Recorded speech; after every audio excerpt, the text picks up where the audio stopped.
God bless this ship and all who sail her.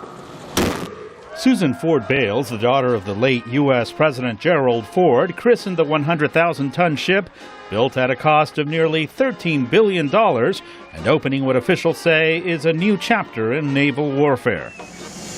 On board the first of the Ford-class carriers, workers are installing the last of 3 million meters of cables.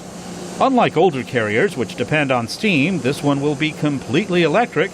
Project manager Rolf Barchi gave VOA a tour and explained that the ship's most prominent new feature is its dependence on electromagnetic energy rather than steam to more gently and precisely launch and land aircraft on its flight deck.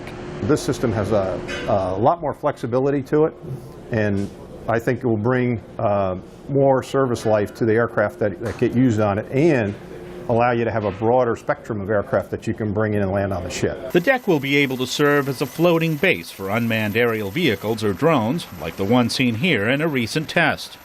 That's especially handy in an era when fewer countries around the world are allowing landing rights for U.S. warplanes and drones. U.S. Navy Rear Admiral Thomas Moore is responsible for new aircraft carrier construction. Not only does the aircraft carrier provide the presence that we need to fight full-scale wars, but it also has the ability to maneuver in the free space of the oceans anywhere in the world, and the ability to have on board all sorts of unmanned aircraft will give it, a real advantage from an asymmetric standpoint. The ship is a fighting machine, but it also has a gentle side and can quickly reconfigure for humanitarian missions. Much of the equipment is bolted down, not welded. The ship is wired so components can be plugged in and be ready to go. Tom Cullen is the ship's construction director.